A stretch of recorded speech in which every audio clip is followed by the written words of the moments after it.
Guys,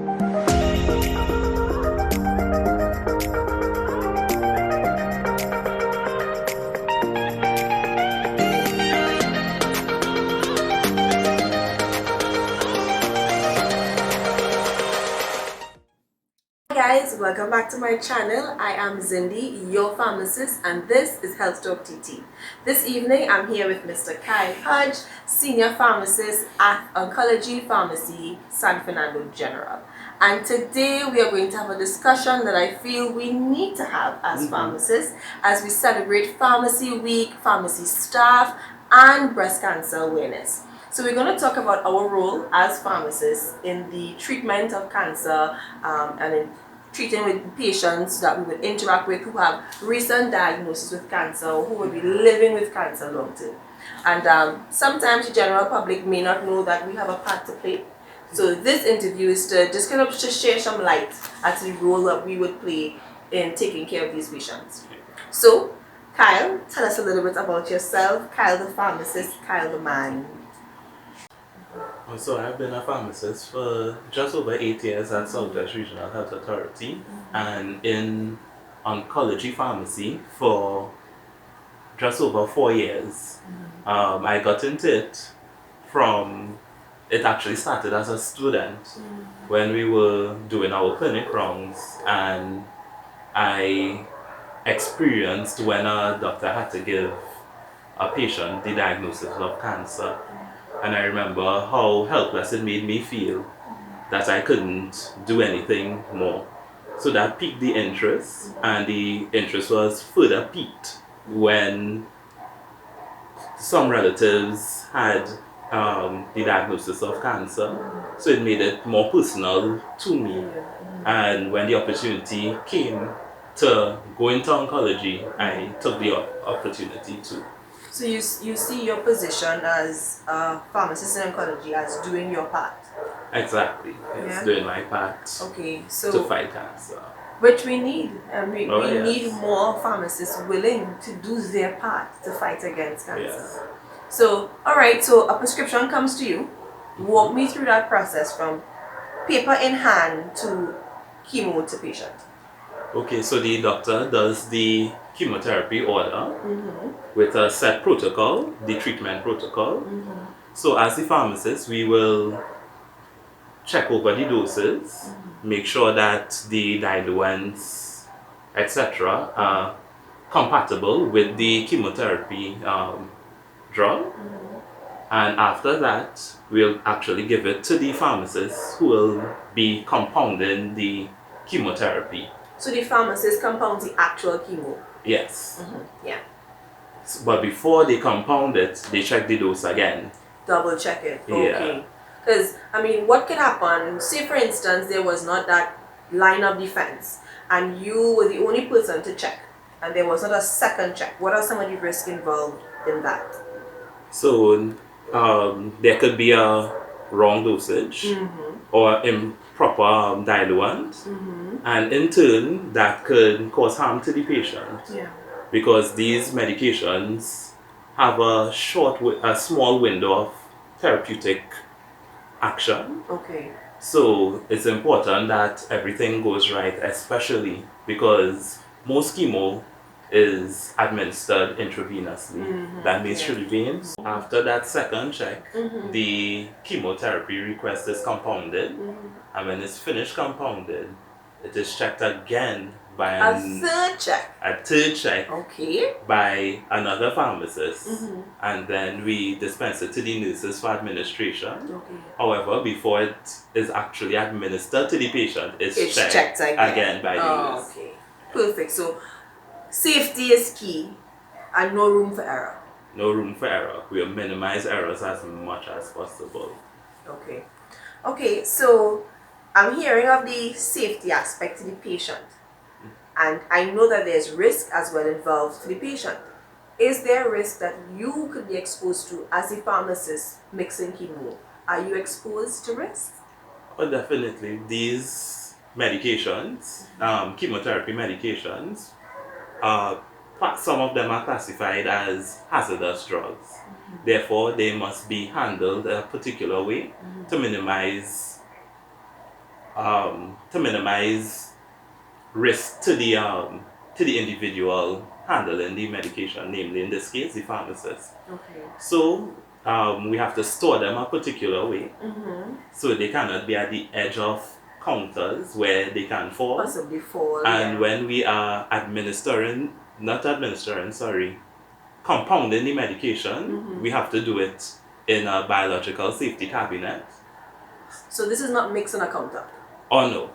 There's special equipment to protect us, the pharmacists, and also to protect the integrity of the medication, to make sure that it's sterile. And by extension, you're protecting the patient as well. That's right. And also we are required to wear PPE, so gowns, head covers, special masks, and double glove to prevent exposure through eyes, nose, mouth, skin. You mentioned masks, which means COVID has no effect on you because you've been wearing masks for 4 years now. Yes, I'm a pro at wearing masks. Right, okay. So, alright, so there are risks involved, and I think that's important for the public to know that, sometimes behind the curtains, behind the counter, behind the door, there's a lot being put in place to ensure patient safety. Yes. And it takes time. The medication will come, it takes time. So the reason why all these precautions are taking place is to make sure that we are safe, but by extension, the patient, that they are safe. Yes. Yeah? Okay. So we've talked about the risks that exist and we cannot ignore them. But the kind of pharmacist that I know that you are, Kyle, there must be some benefit to you personally, and reason why you're staying in oncology. So what benefit are you getting from this? The benefit is honestly making a difference, doing my part in and it's a very interesting field of pharmacy that a lot of pharmacists should look into, because there are a lot of things to learn, and it gives you the opportunity to truly practice pharmacy. That close interaction with patients, it is very fulfilling, and that is the reason why I've been in it for so long. It's a fulfilling role. Yes. Okay, and moving forward on that note, now, as pharmacists, you included, how do you see us being more effective as pharmacists in treating with cancer patients? How could we, not just those mixing chemo, but those across the board, because those of us who may not mix chemo, I don't mix chemo, but I could come in contact with a patient who is a cancer survivor, or may come to a regular dispensary for medication for post-chemo nausea or so forth. How could I be more effective? Oh, well, I'll help answer your question. With chemotherapy, sometimes the side effects can be very debilitating to the patient, and that's where the pharmacist can come in to help manage some of those side effects, so the patient can live a better quality of life and can carry on close to normal with their normal activities, even post chemotherapy.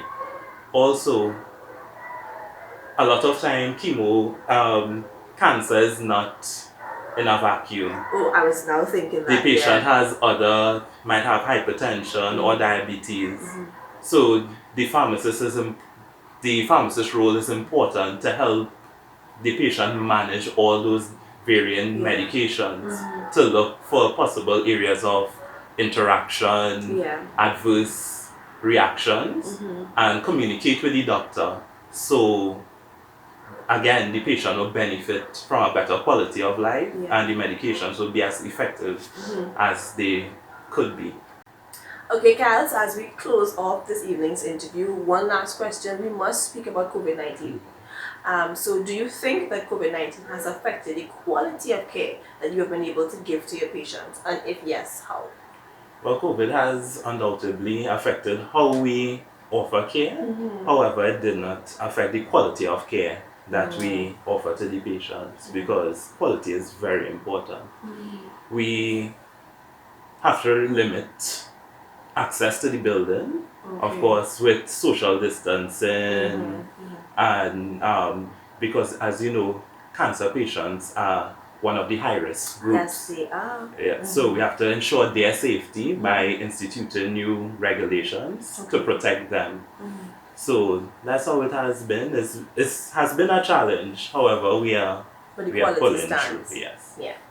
Well, Kyle, I really want to thank you for taking the time out of your very busy schedule to share with us and share with the public what we do as pharmacists as part of giving back and playing our role in cancer treatment. Thank you so much guys, sorry for tuning in to this week's episode. Please, if you have not yet subscribed to the channel Health Talk TT, please do so. Like our Facebook page, share this video if you have a loved one or someone, a friend, family member or parent who's a survivor of breast cancer, or someone who you've known have been recently diagnosed. Share this video with them so at least they get to see the inside scoop of the care and the quality assurance that's being put in place to ensure that the chemo that they receive is of the best standard. Hi guys, it has been my pleasure to bring you this week's episode. I believe that this was a conversation that we needed to have, and I feel so comfortable knowing that pharmacists like Mr. Kyle Hodge are doing their utmost best to ensure that the best quality service and the best quality medication is dispensed to the patients who need it the most. Women, do not take your health for granted. Do your self-checks, do your yearly mammograms, and for those of you who have family members who have survived cancer, who have been recently diagnosed with cancer, be encouraged and be sure to support the NGOs like the Cancer Society. I will drop the links below in the description, and make sure to do your part. So guys, thank you so much for tuning in with me today. I have just given you the building blocks. Go build a better you.